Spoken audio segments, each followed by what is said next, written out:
Proibição do casamento homoafetivo no Brasil. Este assunto está em pauta e é a temática do segundo podcast Cor-de-Rosa Choque. Estamos recebendo aqui a doutora Ellen Ferreira, ela que é advogada, especialista no assunto e também vive a experiência pessoal de um casamento homoafetivo já há 17 anos com uma outra advogada, e elas são mães de duas filhas, né, que elas adotaram com muito amor, com muito carinho. Eu, como amiga da família, posso dar esse testemunho. E gostaria que você falasse, doutora Ellen, o que significou, do ponto de vista pessoal, para você a possibilidade de se casar legalmente com a sua companheira a partir da decisão do STF em 2011? Doutora, fez toda a diferença. Eu passei a conviver, né? Porque na época o máximo que eu poderia falar era de uma convivência em 2006. Naquela época não era permitido. Eu não tinha o direito de me declarar casada. Eu era convivente.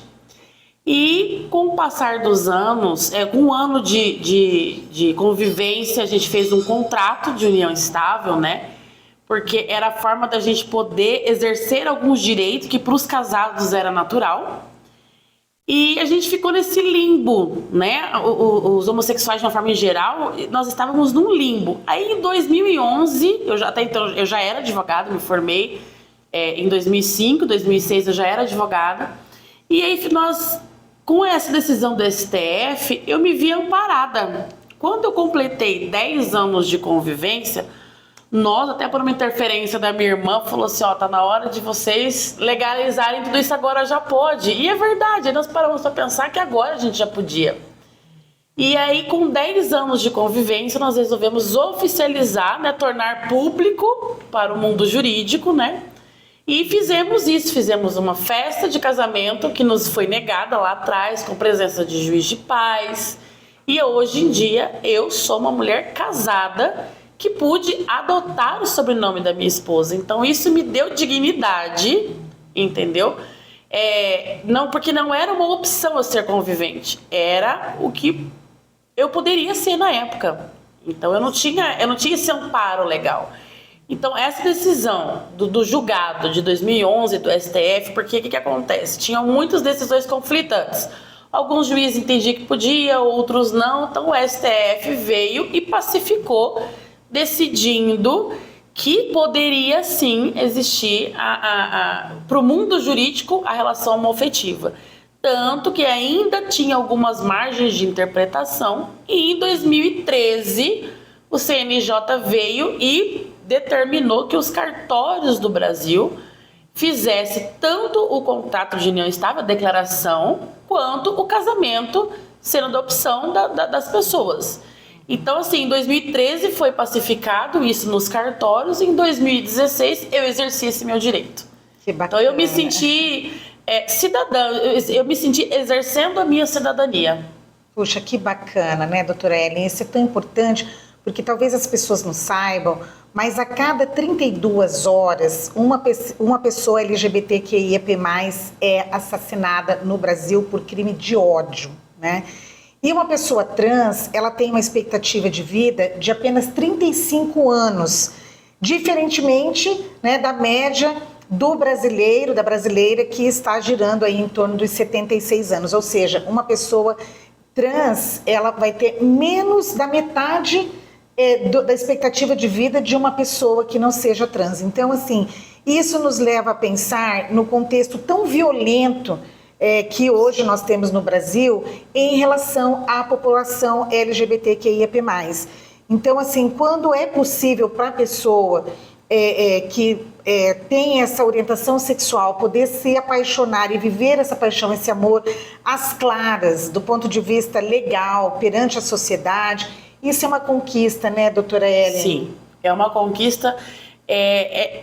Assim como a todos é permitido declarar esse amor, colocar um relacionamento lá nas redes sociais, a nós não era permitido isso. Então, você ser convivente por determinação e não por opção,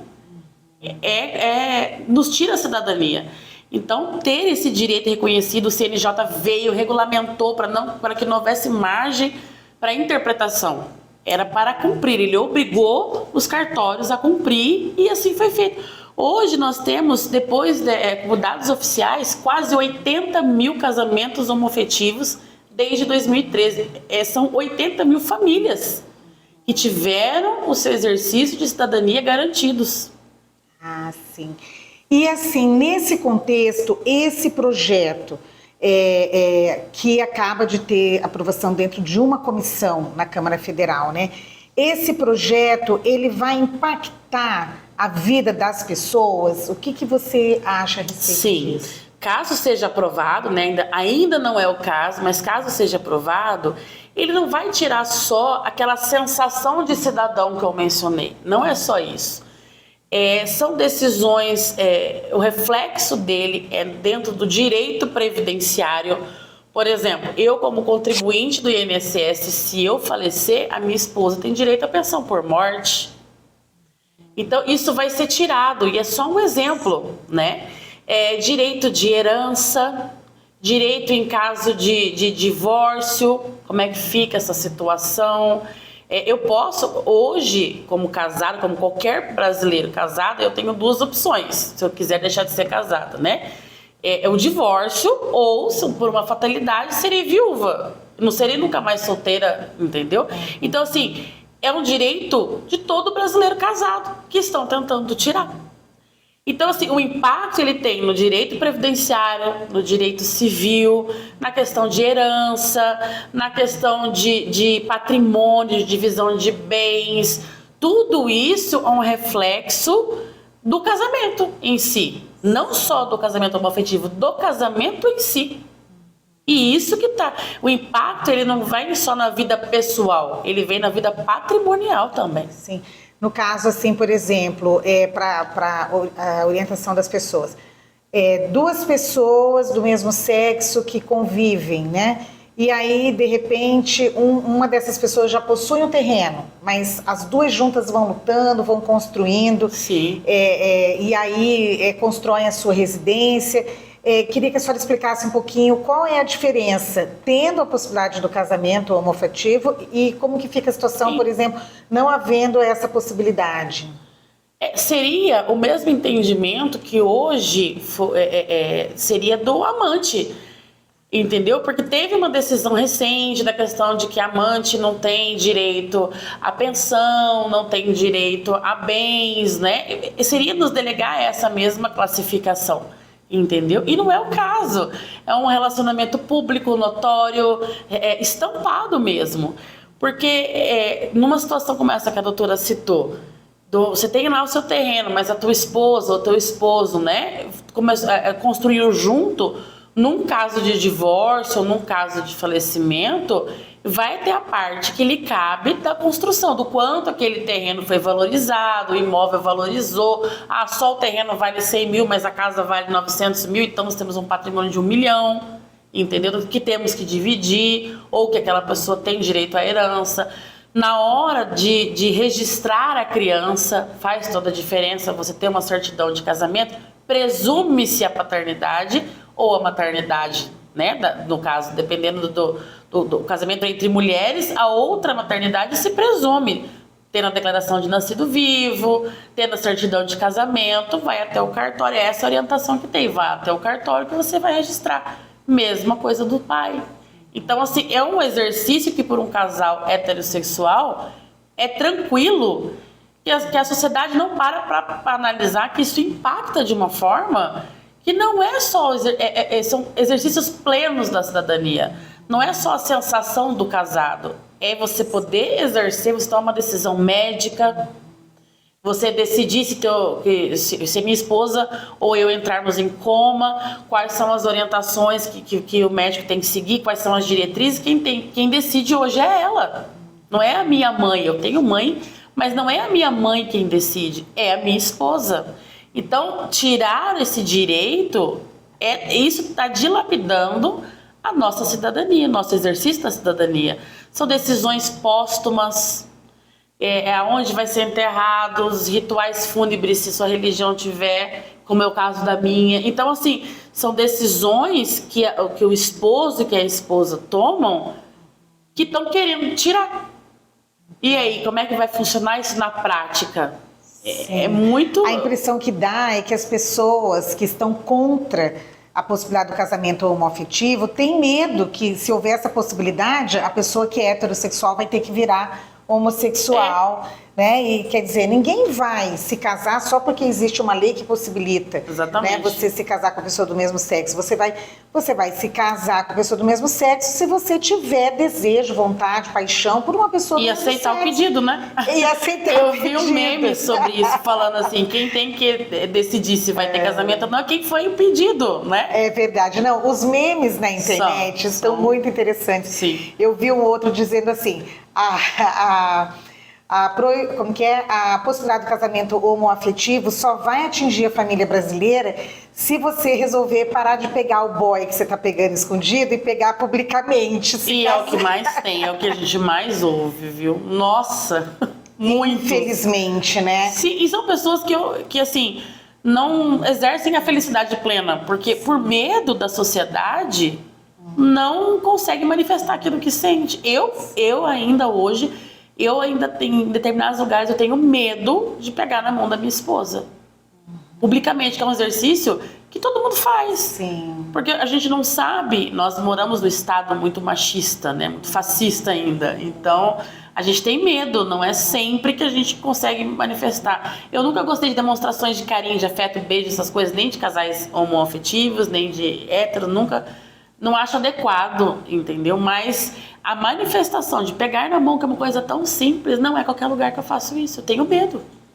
Sim, e o medo, ele realmente, assim, se traduz nos números, né? Como a gente estava comentando, a expectativa de vida da pessoa trans, né, de apenas 35 anos, né, contra 76 do brasileiro médio, né? E a gente se preparando para esse episódio, a gente viu que em 2022, nós tivemos 273 pessoas da comunidade assassinados por crimes violentos. Exato. Ou assassinados ou levados ao suicídio. Porque quando você não se encaixa, você se sente sobrando. E aí a depressão vem e te mata. Sim. Quando você não se encaixa. Então, a sociedade tem que ver que não é segregando ainda mais... que a comunidade vai conseguir exercer. Ela vai conseguir se fazer respeitar. É o contrário, é abraçando. É verdade. Esse problema do suicídio, inclusive, eu tenho 3 filhas, né? E pela faixa etária são jovens. E houve situações de uma amiga, né, da minha filha, que atualmente está com 23 anos, quando a menina tinha 19, ela se suicidou. Né? E segundo a minha filha, as demais que conviviam, as demais pessoas próximas, era porque os pais não aceitavam, né, o fato de que era uma menina que gostava de meninas. Então é muito difícil para uma pessoa ela ter que ter uma orientação diferente daquilo que realmente é o que ela é, né? Porque isso não é uma escolha, né? Tem pessoas que falam, eu respeito a escolha, não é uma escolha, né? É uma orientação. A gente teve essa semana uma influencer, né, de direita, um caso muito triste, que tentou, ela passar por, não tem outro nome, a tal da cura gay, né? Tentou essa tal da cura gay, não se encaixou no mundo e, infelizmente, foi levado ao suicídio. Eu responsabilizo todo esse entorno dessa discussão. Não foi uma responsabilidade dela isso, é uma responsabilidade de todo mundo que está em volta. Uma responsabilidade da sociedade. Da sociedade, entendeu? Das igrejas, da sociedade. Porque esse posicionamento contra o casamento homoafetivo da bancada evangélica, ele não representa o pensamento da totalidade dos evangélicos. Não representa. Isso tem que deixar isso muito claro, para que não haja uma outra forma de discriminação. Não representa a totalidade da igreja evangélica. Isso é uma tentativa de busca de votos dos mais radicais. Eu posso falar de cadeira porque eu sou evangélica. Exatamente. E assim, professo a Cristo, que é um líder do amor, né? Ele dizia, qual é o maior mandamento de todos? O amor. Exatamente. Né? Então, assim, as pessoas que buscam a legalização do casamento homoafetivo, elas buscam celebrar publicamente o seu amor. Sim. Né? Então, sim. Nada mais cristão do que isso. E ter seus direitos, como qualquer outro cidadão.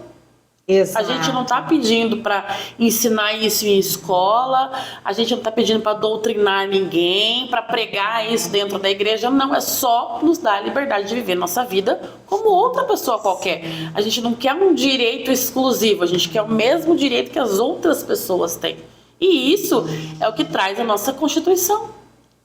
Exatamente. Tão jovem, né? Tão jovem a nossa Constituição. A Constituição é mais jovem do que eu.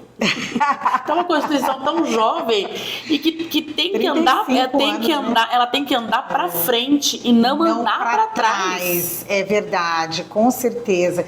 Doutora Ellen, e já está proibido o casamento homoafetivo nesse momento no Brasil? Não, não está proibido. Isso, quando teve essa divulgação dessa comissão que aprovou o projeto, né? Meu telefone tocou, várias pessoas vieram falar, tenho conhecidos duas amigas que estão planejando casar no que vem, estão pagando casamento, vestido de noiva, e assim, o desespero, e agora eu caso, eu não caso, o que eu faço? Então não, no momento não está proibido o casamento homoafetivo, tá? Ele é garantido por uma decisão do Supremo Tribunal Federal, como a gente já falou, mas existe um projeto de lei em tramitação. Na verdade, doutora, eram 9 projetos de lei, né? Em 2007, até então deputado já falecido Clodovil, estilista famoso, né?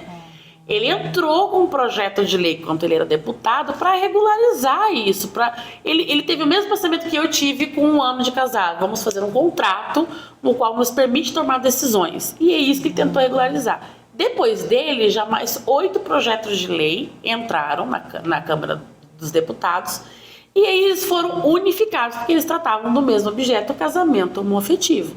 Então, no regimento interno, agora a gente vai precisar ser um pouquinho mais técnica, no regimento interno tem a possibilidade do apensamento, como o próprio nome já diz, juntou tudo e deu para um relator. Só que esse relator é um pastor e ele... De uma linha fundamentalista, vamos dizer o pastor assim, Eurico, né? acho que esse é o nome dele, Eurico, que veio e descartou os outros 8 e botou para tramitação esse que proíbe, que altera, de uma maneira que não permite nenhuma margem para o judiciário achar uma brecha. Ele tesoura mesmo, falando que não pode, nenhuma relação entre pessoas do mesmo sexo pode equiparar-se ao casamento ou entidade familiar. Aí eles usam fundamentalismo, a tentativa eles usam na justificativa, toda vez que um projeto de lei entra numa casa, seja ela Câmara dos Deputados, Senado, Câmara dos Vereadores, né, dependendo do seu âmbito, ela vem acompanhada da justificativa, que é o porquê que aquele projeto de lei foi feito e porquê que ele tem que ser aprovado. E na justificativa desse projeto de lei, fala-se muito, cita-se muito a Bíblia. E assim, inclusive, se a terminologia homossexualismo não se usa mais, porque denota doença.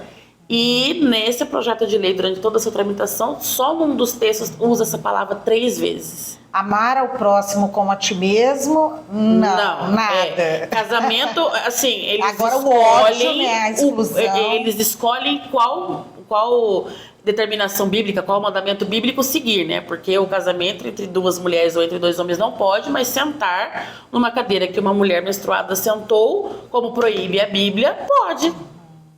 Então, 2 pesos e 2 medidas, né? Então, assim, esse projeto de lei, ele, inclusive, o pastor Eurico, que é o relator, ele lamenta que em 1973... A homossexualidade, até então chamada de homossexualismo, foi tirada da lista de doenças psiquiátricas. E ele lamenta. Ele fala assim, olha aí o que acontece. Quando você a balbúrdia, quando as conversas valem mais do que a ciência, porque ele fala que não é natural. Quando a gente vê vários animais do reino animal tendo práticas homossexuais.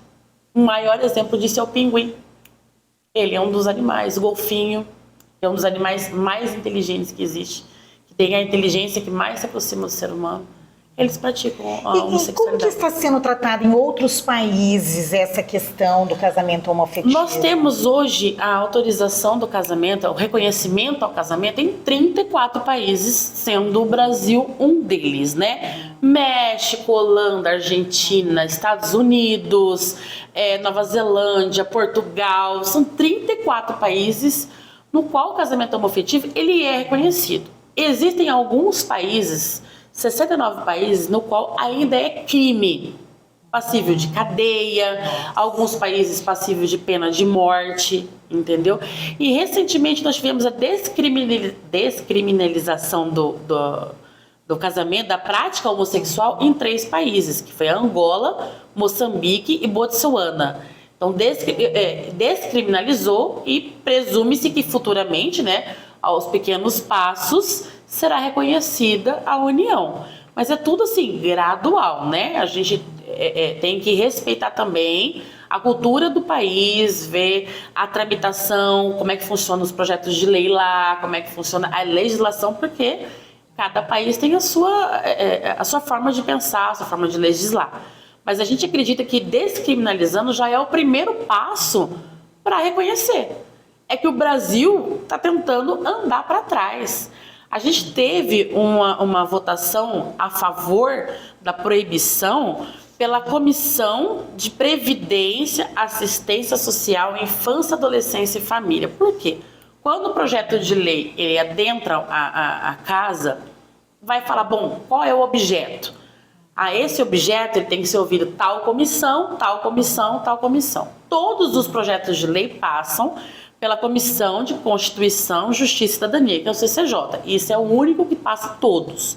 Então, a primeira comissão aprovou o projeto de lei proibindo o casamento. A próxima comissão é a Comissão de Direitos Humanos, Minoria e Igualdade Racial. Depois disso, vai para a CCJ. Eu acredito particularmente que na CCJ vai ser reconhecido que é inconstitucional. Porque todos são iguais perante a lei. Todos têm essa permissão de exercer sua cidadania. E não está interferindo no direito de ninguém. Então, a gente pode fazer tudo aquilo que a lei não proíbe. Então, se a lei não proíbe, eu posso fazer. Sim. O CCJ veio regularizando isso. Então, se a lei não proíbe, eu posso fazer. Se esse projeto de lei passa, aí nós temos que nos preocupar. Eu, particularmente, não acredito que não serei atingida, porque o direito brasileiro, a Constituição, ele protege muito o direito adquirido. Mas eu não posso, por conta disso, me calar. Eu tenho filhas, eu terei netas, eu tenho amigos, eu tenho sobrinhos. Eles têm o direito de se descobrirem homossexuais, de tornar a sua família reconhecida. Ainda que seja só de 2 pessoas. Ainda que eles não queiram ter filhos. Ainda assim, é uma unidade familiar. Então, a gente precisa entrar em contato com os deputados que nós votamos e falar qual é o seu posicionamento, o que você vai fazer. Só um instantinho, doutora Ellen.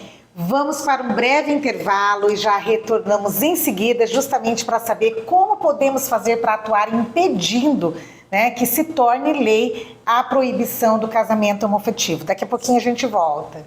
E aí, bem-vindo! Que bom receber vocês aqui no podcast Cor de Rosa Choque.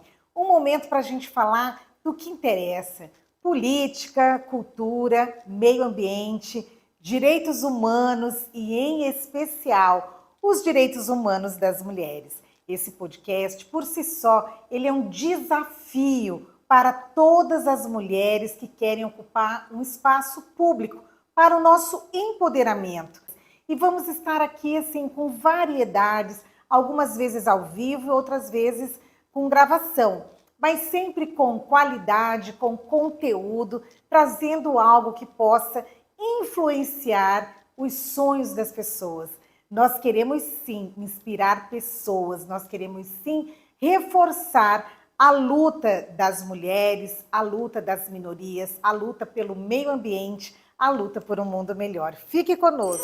Depois do intervalo do nosso cafezinho, voltamos com esse papo muito interessante sobre a proibição do casamento homoafetivo no Brasil, algo que pode se tornar realidade. E eu gostaria de saber da doutora Ellen, que é a nossa entrevistada de hoje, o que nós podemos fazer, doutora, nós que somos a favor das pessoas terem o direito de ser quem elas são, terem o direito de viverem os seus amores, o que nós podemos fazer para evitar que essa comissão, né, que deu esse parecer aí, tenha sucesso, que vire realidade essa proibição? Se esse projeto de lei ele passar pela CCJ, né, e falar, não é que ela vai aprovar, ela vai falar assim, sim, está pronto para a votação. Nesse momento, até antes, eu recomendo que a população entre em contato com os deputados, já se adiantando, para que eles se manifestem a favor da legalização. Né?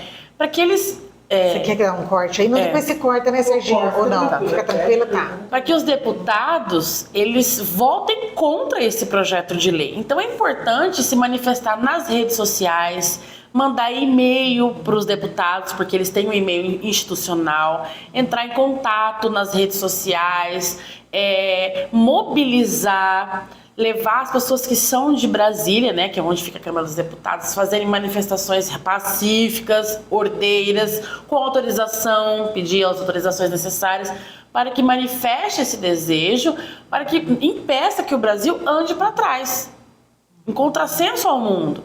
Esse projeto de lei, ele ainda vai ser votado, se aprovado for, o que a gente não pode deixar acontecer, ele vai para o Senado, também para votação. Aí será o momento de entrar em contato com os senadores, né?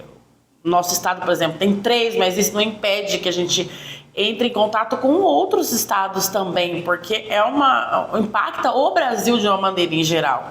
Então a gente tem que se manifestar. A deputada Érica, do PSOL de São Paulo, ela pediu um parecer da OAB.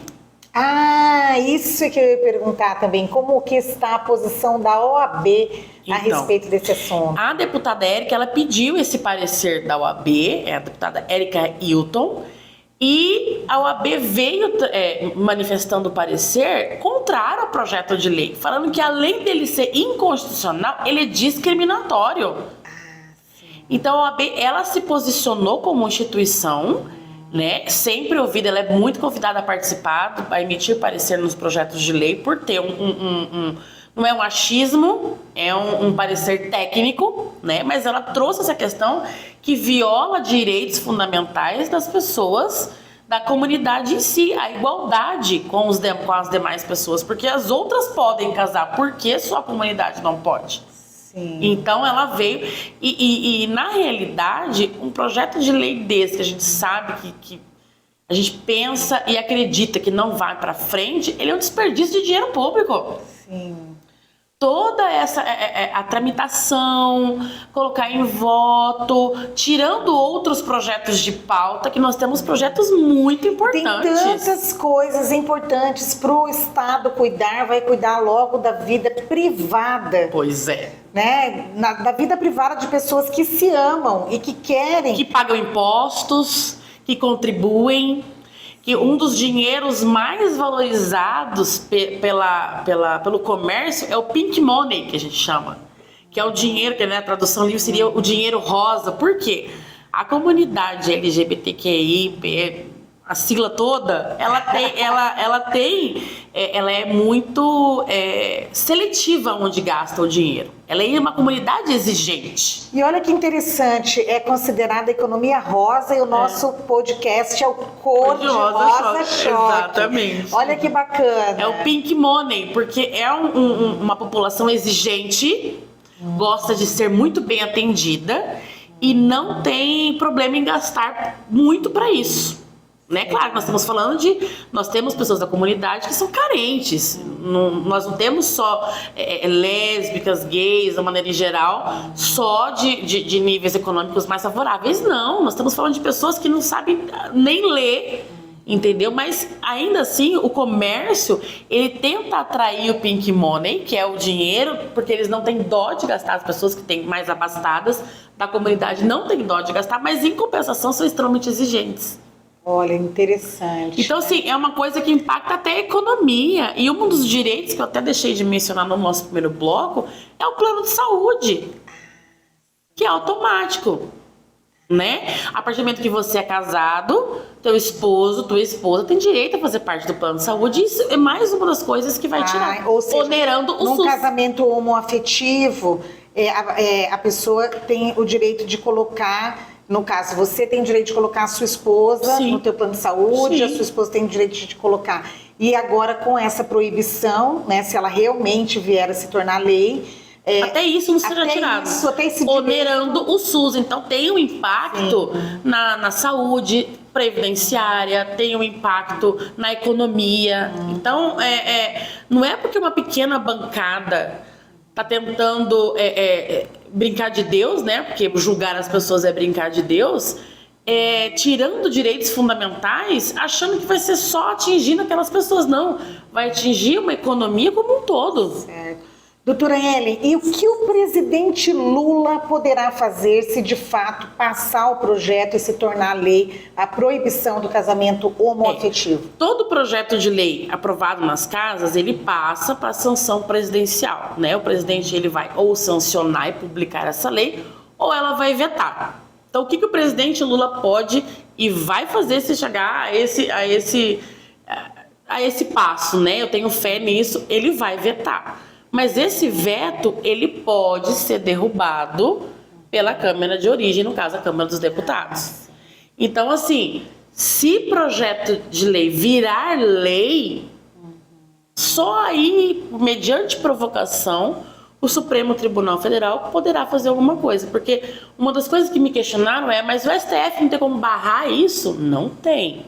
Nesse momento, não tem. Por quê? Porque os poderes são livres, está na Constituição, eles são independentes, né, entre si.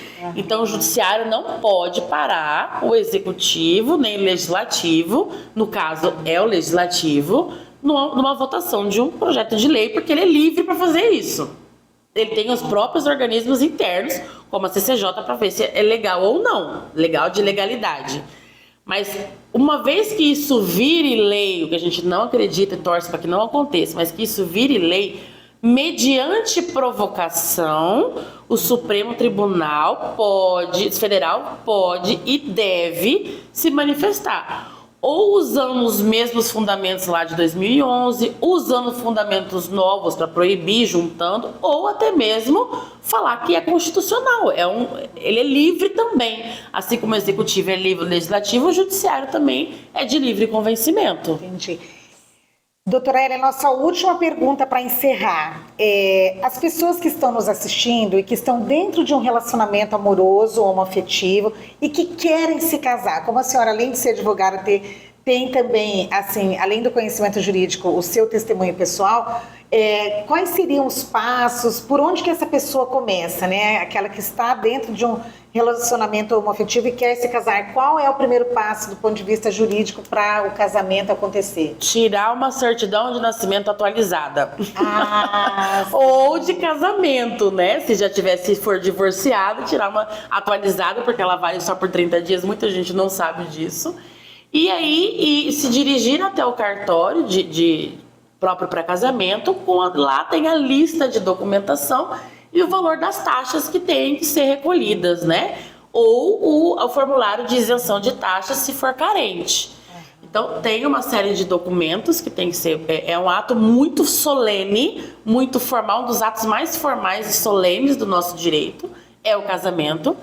Então, ele cumprindo esse rigor de documentação, que não é difícil, tem que ser cumprido, até para não ser questionado posteriormente. Vai correr os proclamas, né? Vai publicar para realmente saber se não foi casado anteriormente, se for casado, se é divorciado ou viúvo, né? E aí, então, marcar a data e exercer e postar nas redes sociais, tornar público e marcar os deputados que estão contra e vamos exercer nosso direito. A gente merece, o brasileiro não pode fugir à luta. Isso aí, doutora Ellen. Olha, agradeço muito a sua participação aqui no podcast Cor de Rosa Choque, um podcast que está à disposição da população para que sejam divulgados os direitos, para que seja fortalecida a cidadania, para que as minorias, dentre elas as mulheres, tenham seus direitos reconhecidos.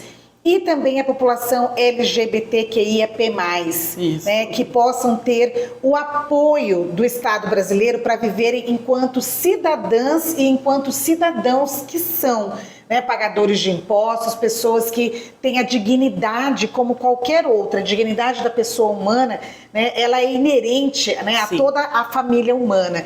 Então, estamos assim muito felizes de poder levar essas informações para você que nos assiste e pedimos que você nos ajude aí a divulgar esse podcast, se inscreva no canal, ativa o sininho para você ficar recebendo os próximos episódios, nos ajude a divulgar essas informações de que o casamento homoafetivo é uma conquista da cidadania e que merece ser mantido como um direito daquelas pessoas, né, que assim o desejarem. Então, obrigada, doutora Ellen Ferreira, pela sua participação, e você que esteve conosco até agora, aguarde o próximo episódio, que muita coisa interessante vem por aí. Cor de Rosa Choque na luta por direitos. Então, se você gostou dessa entrevista, se você gostou do nosso podcast, quero muito pedir que você se inscreva no nosso canal, ative o sininho, não esquece de curtir, deixar o seu comentário e esteja sempre acompanhando aqui, né, pelo Instagram, @Gisele Marques Advogada, e o endereço no YouTube também é o mesmo, Gisele Marques Advogada. Vamos estar juntas e juntos conversando sobre aquilo que interessa: política, cultura, meio ambiente, direitos humanos e, em especial, os direitos humanos das mulheres. Cor de Rosa Choque é uma proposta de empoderamento feminino, mas nós vamos, além das questões femininas, abordar também aquelas questões que interessam a todas as pessoas, como é o caso da conservação ambiental, é o caso da cultura e a política, né? Aquela que governa a vida das pessoas. Então, espero você no nosso próximo episódio. Não deixe de curtir, não deixe de ativar o sininho, de se inscrever no canal, para que você não perca nenhum episódio. E se você tiver alguma sugestão, manda pra gente. Vamos estar aí analisando a possibilidade de que você seja também nossa entrevistada ou nosso entrevistado. Esse podcast quer ser, assim, um marco na vida das pessoas que querem algo mais, que querem realmente contribuir com a sua passagem aqui pela Terra, deixando um legado. Estamos juntas e juntos, continuaremos aí através do Cor de Rosa Choque.